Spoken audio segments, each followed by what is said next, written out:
What if the only way that you can truly and fully experience another person is by choosing yourself first, putting yourself first, grounding in your own sense of self, in your own frame first? This has everything to do with boundaries, where you start, where you end, where another person starts, when another person ends.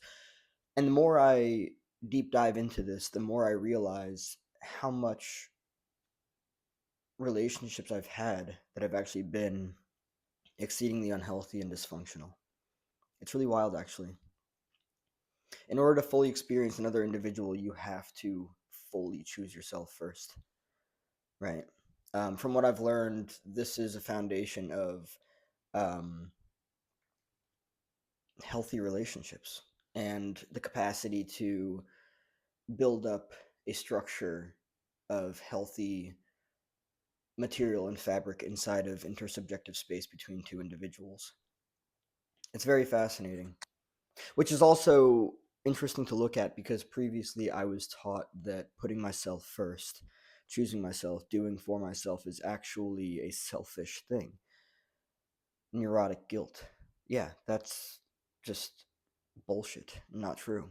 Anybody who has you believing that is probably just utilizing that as manipulation from a basis of fear that you are somehow going to exit their life and they're not going to be able to, I don't know, use you in whatever ways that they previously have that you probably didn't know about. The healthiest relationships out there are the ones that both people are very well aware of the intersubjective space between themselves and the other people. And they're very much aware of what it is that takes place in that space between them and the other people, right? Um, the more I heal, the more I grow, the more I see the dynamics for what they are, the enmeshment, the boundary violations, the codependency. Um, and the more I begin to ask myself, what is it that I actually want relationships for? Right? We're social. We are social creatures. It's important to have relationships, but it's even more important to have healthy relationships. Not all relationships out there are healthy. Some relationships are Rome burning to the fucking ground. And that's the reality of it, right? They have all of these fucking bullets ricocheting around inside the intersubjective space from third parties that don't even belong there. I'm talking about triangulation, right? Um, but let's talk about something that's fascinating about healthy relationships coming from unhealthy relationships. The desire to run when you're finally getting everything that you've wanted, but something's off, right? It just doesn't feel like you deserve it. It doesn't feel like you actually want it, right? There's a pull that comes with everything that is comfortable and familiar, you know? And the best way to deal with that is to see it for what it is. I don't know anybody that would consciously want masochistic relationships where they're being treated like crap and they associate that with love, right? That's just a no go. Um, the healthiest relationships out there are where both people are healthy boundaried, they're both individuated, and they're both differentiated, and they understand their place in each other's lives. A majority of unhealthy relationships are exceedingly out of balance, and there's usually a dynamic where one person is doing way too much because they're used to that dynamic of responsibility, and the other person is doing far too little because it's like a perfect fitting puzzle piece, but based in trauma, not based in health, not based in healing. And that's the reality of it, you know? People that had healthier childhoods growing up, they're going to have healthier relationships. People that did not have healthy childhoods growing up, they're going to keep repeating the same pattern over and over again. That is, unless, if, and until they heal, right? That's just the reality of it. And healing is not easy work. I'm going to say it for what it is.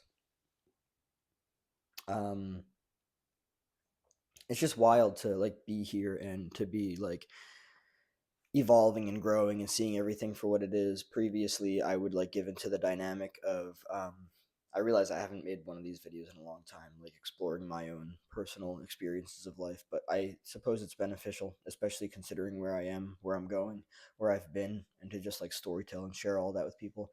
Um, I'm seeing everything for what it is. I've been talking about being like Neo waking up from the Matrix, seeing the enmeshment, seeing the triangulation, seeing the fucked upness for what it is, right? People can try to present something to you and get you to believe that it's something other than what it actually is. Seeing everything for what it is the ticket out. It really is. Um, Conscious, healthy relationships require self awareness. They require you to really know yourself, to understand yourself, to see what's actually going on, you know, between self and other.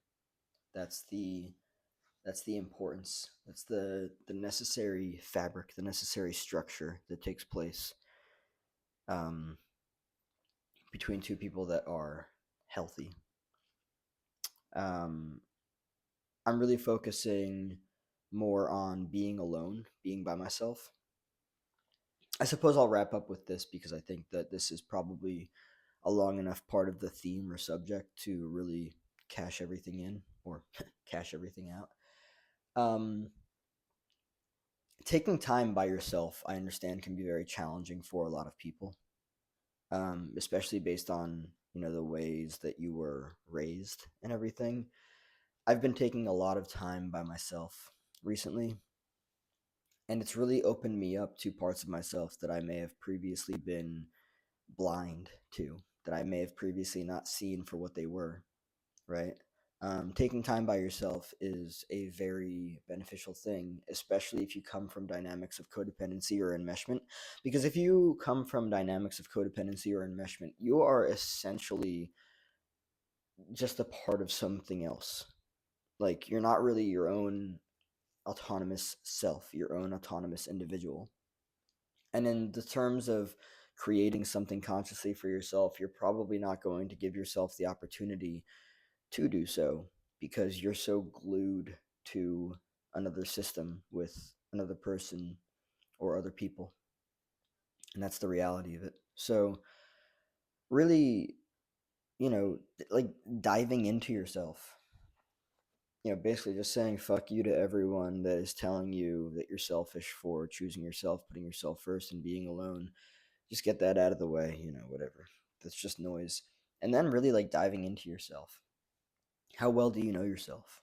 How well do you know what it is that molded you into the way that you are? How well do you know everything? You know? Um, and I mean, honestly, like there are layers and layers and layers and layers and layers just nonstop. Like there's more things to pull back and learn and discover this, that, and the other. Um, I am currently discovering that I have carried a bunch of weight, specifically in the form of identity that really was never authentic to me. That never was something that it's kind of like you go to a store and you buy a shirt without trying it on, and when you first try it on, you're like, or when you first go to wear it, right? You feel something. It's like something slightly off, right? But you just ignore it, right? I guess maybe you like the color of the shirt, you like the feeling of it, this, that, and the other, you like the design, so you continue to wear it, right? Maybe you like what it does for you. Maybe the shirt gets you compliments, this, that, and the other, right? But there's just something about the shirt that's not really fitting, pun intended. And so what you do is you finally look and you realize that it is a large, or actually, I'll utilize size as a beneficial metaphor for this. You realize that it's an extra small instead of a large, and you've been wearing this shirt that doesn't fit you, and it actually hurts. It gets you compliments, it makes you look good, but it actually hurts. And it's causing you more damage than it is help and benefit. right? This is essentially a metaphor for becoming aware of yourself, your behaviors, the masks that you've worn in survival that you forgot to take off in adulthood, or maybe you didn't even know that you were wearing at all ever. And you brought it into adulthood because that's just the way that it unfolded. But now you're starting to look at it and you're like, wait a second, this doesn't fit me. What the fuck? The size is extra small. It is exceedingly suffocating. It's hurting me a lot, this, that, and the other. And you can see that with masks of codependency and masks of enmeshment. In survival, we put things on to see what they will do for us. Oh, I'm not getting the validation and the approval that I need, so therefore I'm going to appease and people please and enter dynamics of codependency because that is the only way that I can receive love. Let me make this very clear. What works, well, works in survival in childhood, what kept you from drowning in survival in childhood is not going to get you out of the water and blast you up to the moon in adulthood. It's not. You're not in survival anymore.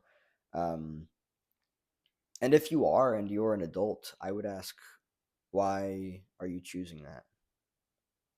You know, um, a year or so ago, maybe 2 years ago, I realized that I was still living in survival, even though I'm not in survival anymore, right? Um, and not to get into any like deep logistics or anything, but I was like, wow, wait a second, I'm doing all of these survival based defense mechanisms that I don't need to, all in the act of hopefully receiving love, right? So now it's like, okay, I can take off the clothes, I can let go, I can stop being all these things, you know. And that's the reality of it. Survival based childhoods breed individuals that are not healthy. They're not bad, they're just not healthy. Codependency is not a healthy dynamic, enmeshment is not a healthy dynamic. But survival based childhoods breed, not breathe, breed these types of people. And that's just the reality of it. So, learning that whole dynamic and understanding what that means is super important. And it can totally transform your entire life.